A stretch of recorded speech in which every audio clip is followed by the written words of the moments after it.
night a bitch nigga shot a real nigga. But we don't make no diss records, we just deal with it. Plus I be going through a lot, I never talk about it. And they using niggas songs in court, so I can't talk about it. Rap niggas think I'm dumb, like I don't see the play. I let them think they got the ups, then get them out the way. On FaceTime, my brother telling me he shot my mama, telling me to chill, but I know he seen that nigga face. But that's enough about that part. Talking about respect, well, it's a must about that part. Playing with my money, well, then it's up about that part. Cause when it's time to play ball, don't give a fuck about that part. They know I'm that nigga when they see me. Her man crush been a hater, and her little brother won't beat me. Her friend been on my dick since I was passing out CDs. Her baby daddy a mark, and her boyfriend probably a weenie. 3,300 on my book bag. Let some niggas in the past, but I don't look back. Shit kinda different, I ain't the man that I was. I seen death in too many forms, and I ain't never really shook that. Don't let him rock you to sleep, true colors better believe him. I know that God got me, but I be riding with my reaper. Praying with my kids, and even then I got my heater. And I be stepping so hard, this hoes in $1,000 sneakers. Take your bitch when I meet her, and you ain't seen her in about 3 days. Knew I was a threat, I passed that stick like a relay. Spin it back to back, it's like a motherfucking replay. Turn your son into a bitch when I shoot, I think I'm D-Wade. Told him I'm a savage, if I want it, I'ma have it. Playing with my lettuce, cook your head like a cabbage. Tell them that I'm rich and I'm solid, that's the advantage. Bitch, bad kids, fresh little nigga, you can't stand it. Tell them big checks, yardsticks, not a roof. All I smoke is ops and I don't never smoke a hookah. Looking for a blessing that's worth it, Jesus and Judas. Tell them niggas game 6, my whole team full of shooters. I slide on a nigga like a motherfucking flip-flop. Pressure on your homie and I promise he a flip-flop. Talking that wookie-woo, something. I know the police listen, so I ain't really saying nothing. I know these niggas envy, they can't manage how they feel. Jealousy's for bitches, you niggas pussy for real. A nigga get the drop and he happen to shoot. First we heal up and get back. We ain't going on the shirt, I swear to God, nigga. Wooty-woo, something. Know the police listen, so I ain't saying nothing. Talking that wooty-woo, something. Nigga cock back and aim and leave you bleeding where you running, swear to God, nigga. What's the deal, y'all? What's the deal? We're Sharper Type of TNN Trap News Network. Back in the same, like cracking the same here at TNN Trap News Network. It's that good news you can use. It's that good knowledge, though. You ain't finna get nobody's college, though. Big dog, hit us with a like, hit us with a comment, here with a good subscribe for everything we got going on here at TNN Trap News Network. It's that news you can use. It's knowledge you ain't finna get nobody's college. Tap in to make sure you are, in fact, tapped in with that good tap in. Hit the notification bell, hit all. Stay tapped in for the latest and the greatest. We are tapping in with Rich Trapper Mafia, TNN Trap News Network on a beautiful Saturday. Y'all know it's Saturday, so we don't like to do too much. We finna jump right into this content. Let's get into it. Let's go. Clear-cut sign of disrespect. If I were a tough guy.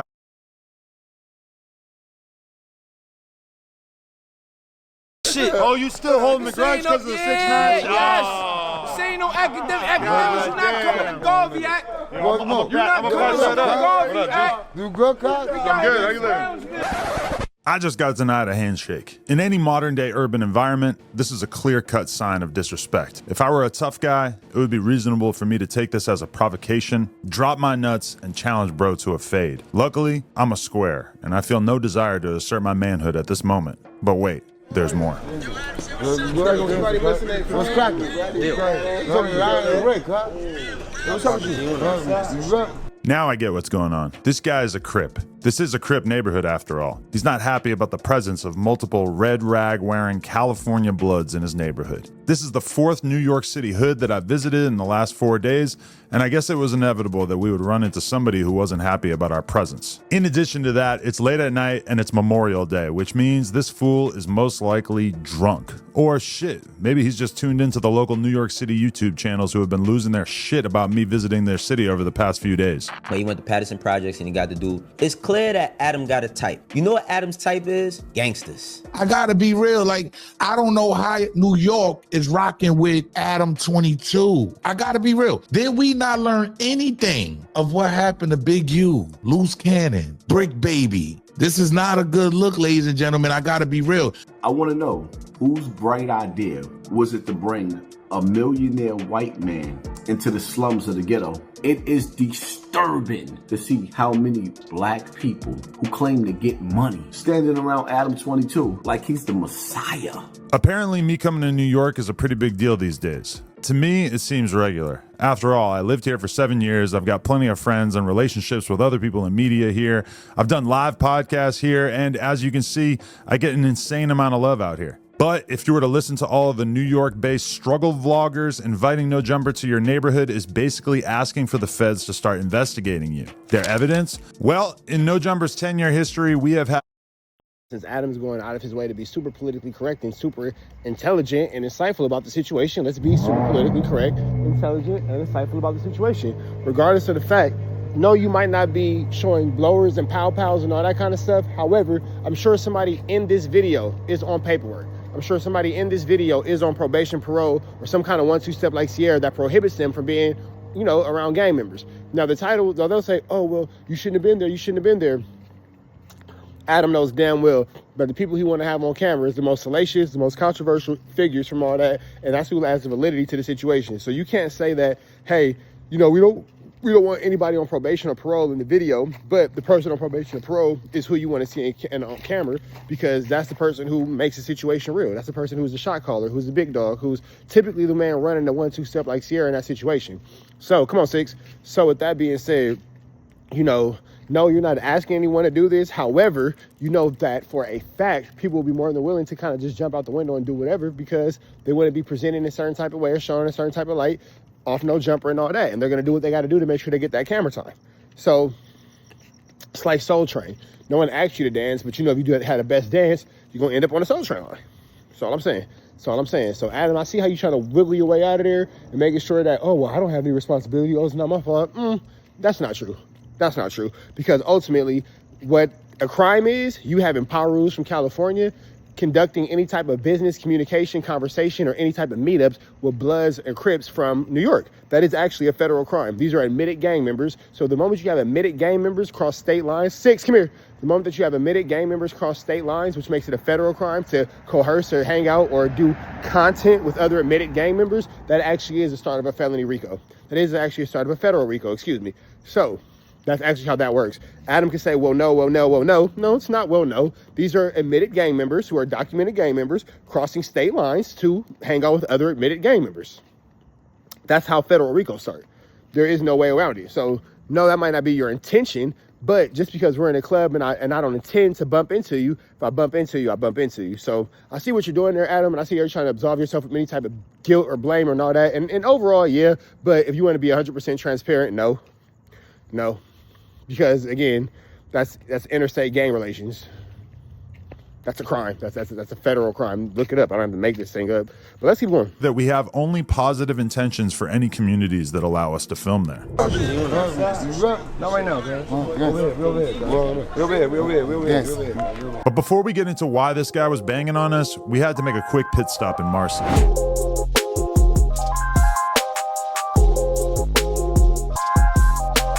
For those who don't know, Marcy is a housing project located in the Bed-Stuy neighborhood of Brooklyn. I could read off a bunch of information about Marcy for you right now, but there's really only one thing that makes Marcy the most famous project in all of Brooklyn, and that is its most notable former resident, Sean Carter, aka Jay-Z, who is unquestionably the richest rapper alive with an estimated fortune of over $2 billion. Jay is also arguably the greatest rapper of all time, and in addition to that, he's generally considered the greatest business mogul the rap game has ever seen. I'm sure a lot of other great stuff has happened in Marcy over the years, but when Jay-Z is from your hood, that's pretty much all anyone wants to talk about. As we were walked around Marcy, we eventually came upon a little block party scenario on one of the project's courtyards. The vibes were great, but it was also a little out of control. ADAM22 outside though. What they doing out here, man? Come on, man. We can walk around the hood though. What's going on, G? How you feel about that gay game? Gay game? Yeah, the gay game. Who's that? People that get called gay to me.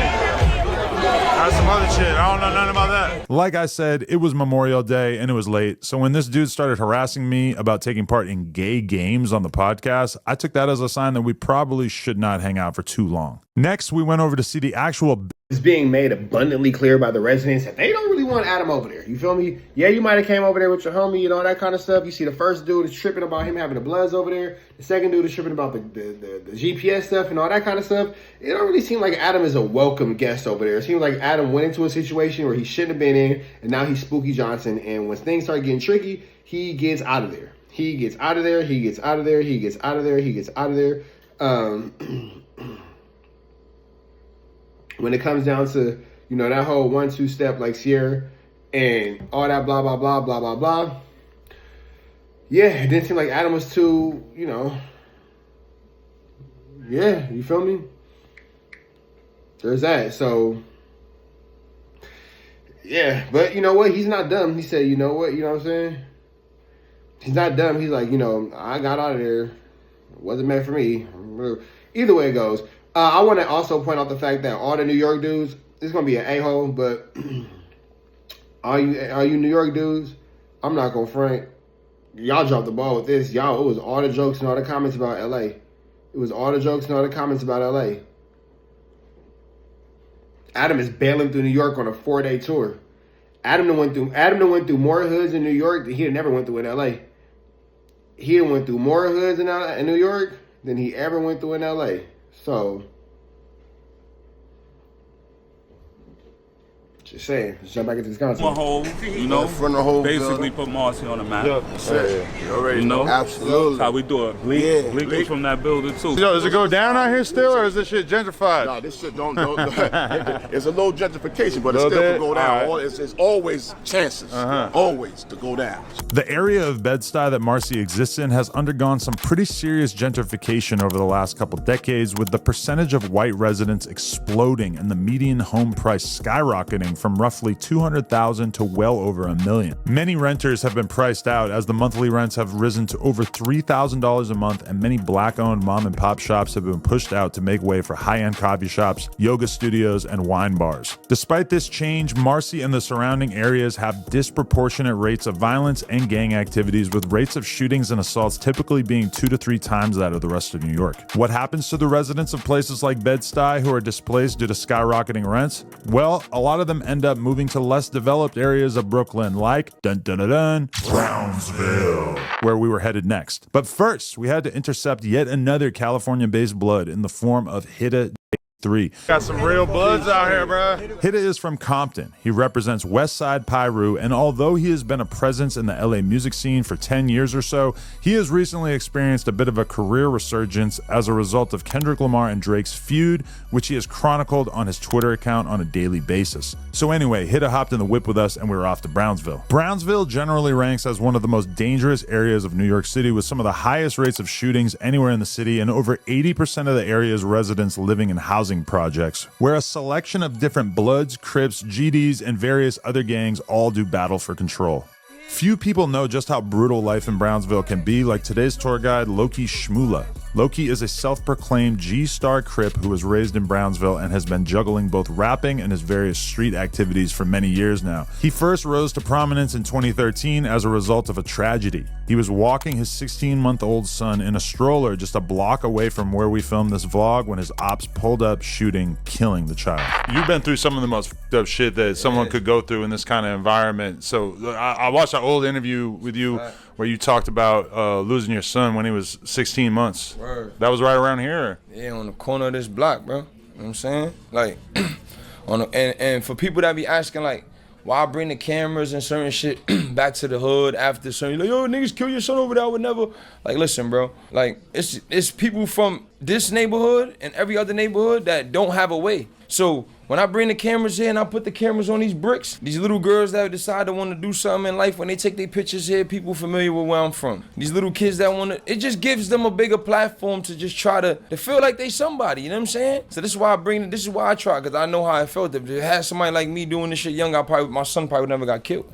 This story would have definitely made the news no matter what, but it took on an additional level of virality once it was revealed that Loki refused to cooperate with the police, preferring to let street justice play out instead. I've spent many hours of my life listening to dudes tell me how serious they take the street's no snitching policy, but most of those guys probably haven't contemplated how they would behave if they had to deal with a situation as horrific as this. You made a lot of waves after the situation with your son because you wouldn't even cooperate with the police or talk to him about it. What was that decision like? It's just something that you just, it's not even a decision. There's no other decision. Like certain shit it is what it is, you feel me?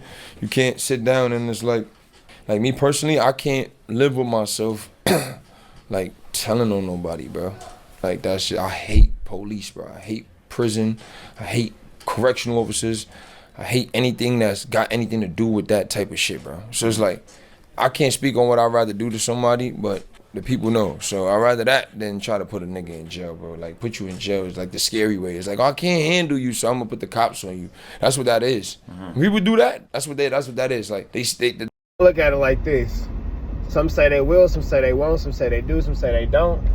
When your child has been harmed and taken from you in front of you at 16 months old, and that happens in front of your own eyes, I don't think there is a wrong way to handle that situation. And, you know, as being a father, I'm gonna just say this. I can totally understand the concept of, yeah, I don't want you locked up. I'd rather you be on the streets where I could, you know. And if you know, you know. But in a situation like that, I don't think that I would want mine in jail neither. I can't get to you in there. And then here go the thing too. Not only can I not get to you in there, you'll fuck around and be in there forever and I'll never be able to get to you. So, yeah, man, that all being said, excuse me. I don't think there's a right or a wrong way to go about that situation when it comes to your child, but let's jump back into Loki. Can't deal with that. We gonna tell on this nigga. Them niggas is coming. Them niggas come firing. We can't deal with these niggas. Yo, them niggas got guns. Now before y'all niggas know, these niggas is pulling up on y'all niggas, locking y'all up with toasties and all that type of shit. What's up, guy? At this point in the interview, we were interrupted by the same dude who had approached us earlier. I'm not sure if he wanted to apologize or double down, but either way, Loki was not happy about this. Not right now, guys. Not right now. My grandma's on the way. Yo, Crip, not right now, cuz. Not right now. I can't piece your mind. He waving you, cuz. Not right now. Cuz, not right now. I'm on camera. Relax, cuz. Not right now. So what? Crip, listen, cuz. Not right now, cuz. You're disturbing my business, bro. Not right now, bro. Yo, Poppy, come get this nigga, cuz. Yo, Rick, y'all niggas keep this nigga out. Yo, bro. Yo, cuz, keep him outside, bro. All this set tripping seemed to particularly bother Loki since he himself has gone through quite a bit of growth in regards to his feelings towards other gang members. I used to be against all bloods, right? Yeah, so now I'm getting older, now I get to understand. I met a lot of bloods in my life that was realer to me than Crips, bro.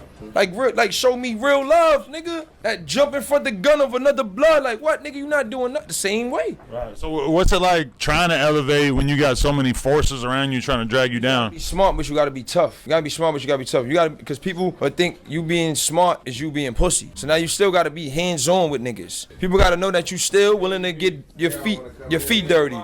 You're not outside looking for it, but at the same time, your cleats is still dirty. Cause if I sit down and tell a nigga something and I'm not on shit, nobody respecting what I'm saying. Because they bloods, we go, nah, nigga, you don't know what type of relationship we got. You don't know if I had 30, 40, 50, 1,000 conversations with this nigga. You don't know if this nigga saved me from blowing my head off. You don't know if he saved me from killing somebody one day. You don't know if he talked to me and make me not want to throw my life. You don't know what's going on. So before you think you're gonna walk up and say what's cracking, go to the P's and go slide and do that. Turn up first.